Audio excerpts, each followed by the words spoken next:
Are you from India? No, you don't look from India. But you don't have the Indian accent. But how are you Indian and you don't have an Indian name? And are you guys obsessed with curries? Well, what can I say? These are the questions I get asked all the time. And let's just say not a lot of people are aware of what India is and what Indians are made of. So I thought it'd be nice to react on a video that a YouTuber made. His name is Binsky. His bio says, like, I've been to every country in the world and I tell stories about inspiring people and hidden cultures while taking you on some crazy adventures. That's amazing. He released a video, I think that was like 4 years ago, which was 14 wacky things about Indian culture, funny and weird. Although I have to say that India is a diverse country and we all come from different cultures, different regions, different timelines. And because I moved to Israel about 3 years ago, I get a lot of questions on where I come from, what do I eat, why do I talk like that, and like so many things that they've seen in Slumdog Millionaire and Indian matchmaking and asking me like if this is true, this is false. So I said this is a nice video to sort of, you know, unravel what you guys think of. Like I can tell you for sure if these are true or false. So let's get into this video. India is a country unlike anywhere else I've ever been.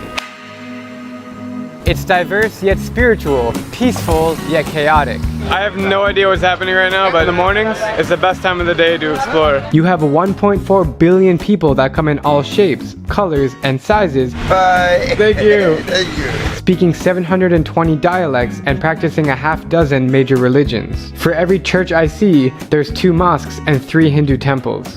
India is the land of...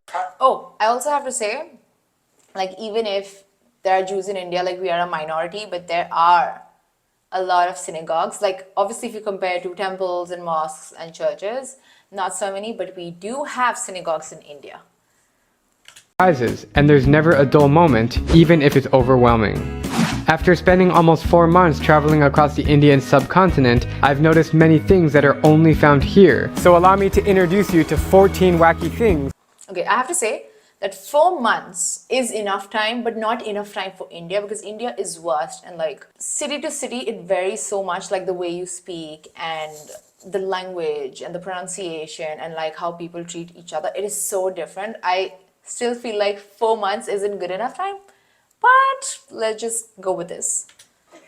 About Indian culture. 1. Cricket is life. One of the best things about India is you can find cricket anywhere. We just pulled over in a random park, actually at the cemetery, and we found all these kids playing cricket and they're teaching me how to play right now. Yo, I have to say about cricket, like it was and it will always be an obsession. A lot of movies, Indian movies, are inspired by cricket. If you see Lagan or if you see 83, there's some really good cricket movies. Although I have to say it is generational. What I mean by this is people from our parents' generation were and will always be obsessed with cricket, but people from, let's say, millennials, Gen Z are obsessed with cricket, like the Indians, but they're also obsessed with football. Like even in school, I hardly remember going for any cricket matches. We went for a lot of football matches. You won't believe in South India, there is a statue of Messi. Like I think especially South Indians and like Northeast Indians are football fanatics. It's crazy. But I think majorly it's cricket. 2. Mustache men. A large majority of Indian men have a mustache. For generations, they've been a symbol of manliness and power. So it's no surprise that an Indian man has the world's longest mustache at 18 feet. It's true, you'll see a lot of Indian men with mustaches, but I have to say, again, it's very generational. I grew up with my dad having a mustache like all my life, till we moved to Israel and he got rid of it. It's very funny. But like people my age, again, like millennials, Gen Z, I think the guys, they would rather have a mustache with like a beard. I think that's more like a combination right now than just the mustache. So whenever you see, I think you'll see like middle-aged men, old men with mustaches. But right now, if you're talking about like right now, it's more like mustache plus beard. 3. Hindu traditions. Over 1.1 billion Indians classify as Hindus, so you will see women wearing henna on their hands and bindis on their foreheads. The men wear long skirts called veshtis. I love everything about it. 4. Okay. Yeah, that's absolutely true. You'll see a lot of like women wearing bindis.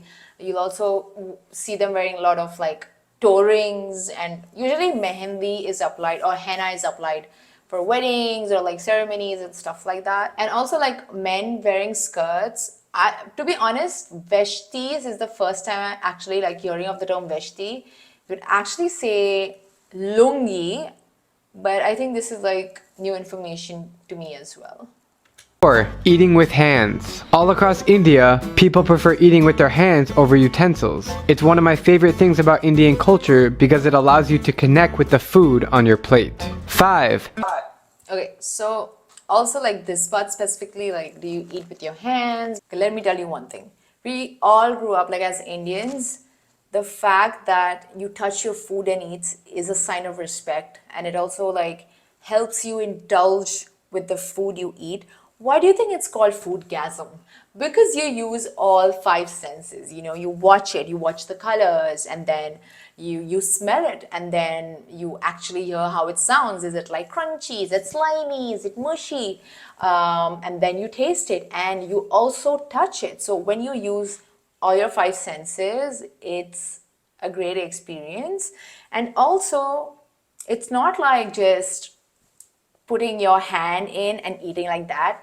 It is some sort of technique. It's exactly how, you know, you would eat pita and hummus in Israel. You tear a piece of pita and then you swoosh in the hummus and you eat it. It's exactly that. So yeah, it's just a little bit of technique. And obviously because we grew up eating that way, we are like experts. It is not difficult at all.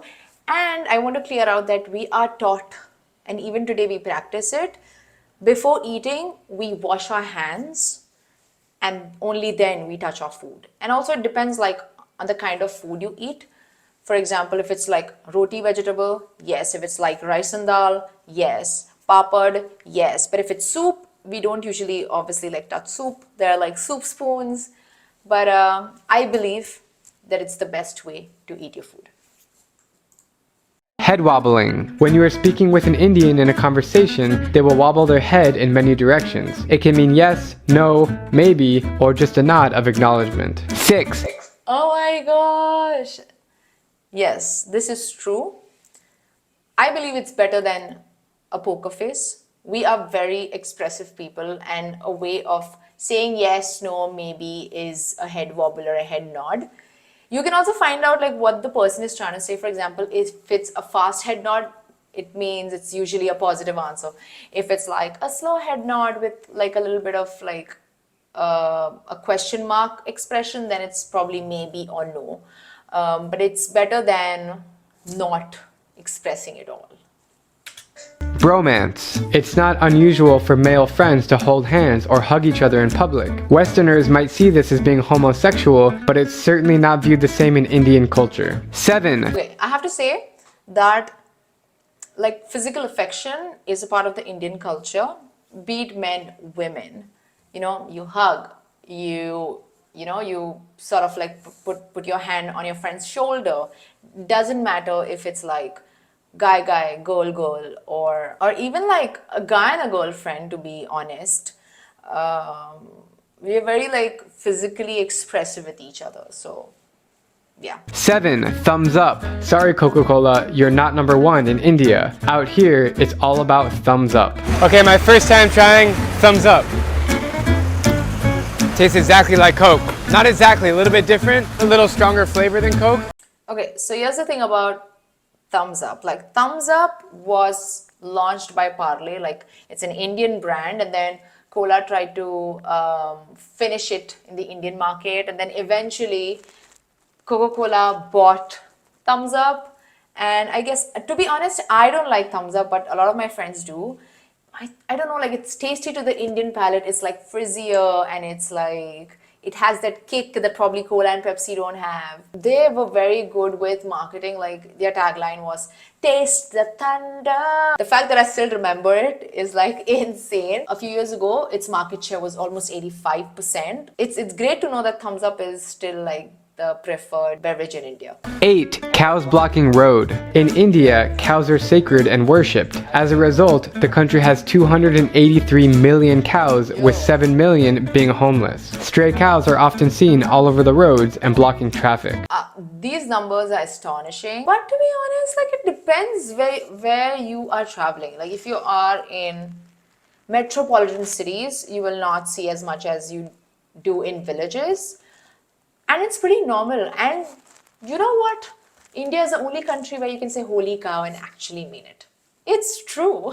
9. Jeera. After you finish any meal, they usually give you these small herbal seeds called jeera, which is made from cumin. You simply eat a small handful and they put a great taste in your mouth. Oh, so good. 10. Wait, I think this is a mistake. Jeera and sof are two different plant species, right? You have sof, you don't have jeera.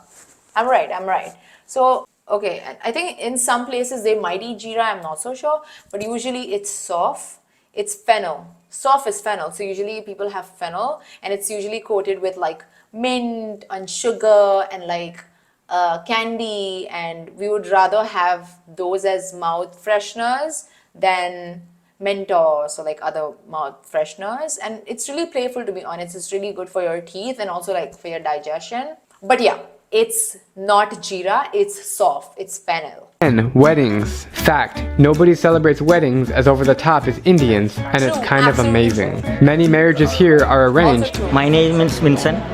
I am marriage broker for 8 years. And the divorce rate is very low. Number one, Indians are obsessed with marriages. They probably spend the most money on marriages. Like marriages are probably 7 days long, 10 days long. It's grand. It's like the big fat Indian wedding is a real thing. Number two, like yes, in India there are a lot of arranged marriages, although it has now come down and there are a lot of love marriages.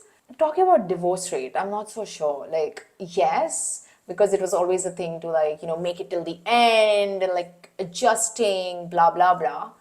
But now I think it's different, to be honest. Like it's a generational thing. We are more open. We say what we want. Our parents were much more conservative, more traditional.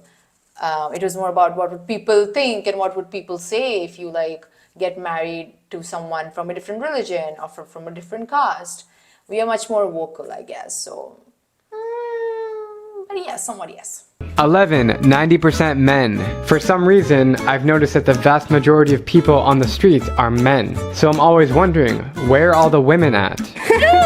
My girlfriend! Oh gosh, there are a lot of women in India, like a lot of women. Again, like in the cities, you will see a lot of women on the streets. I'm not sure about the villages though. There are some areas that are unsafe for women. So maybe that's why you can only see men on the streets. But it's not true. Like north, south, east, west, it's very different. So keep that in mind. 12. Chalk drawings. So these white markings in front of almost every house, this signifies, accepting the goddess Lakshmi, which signifies prosperity, into their house. So it is very disrespectful to step on them.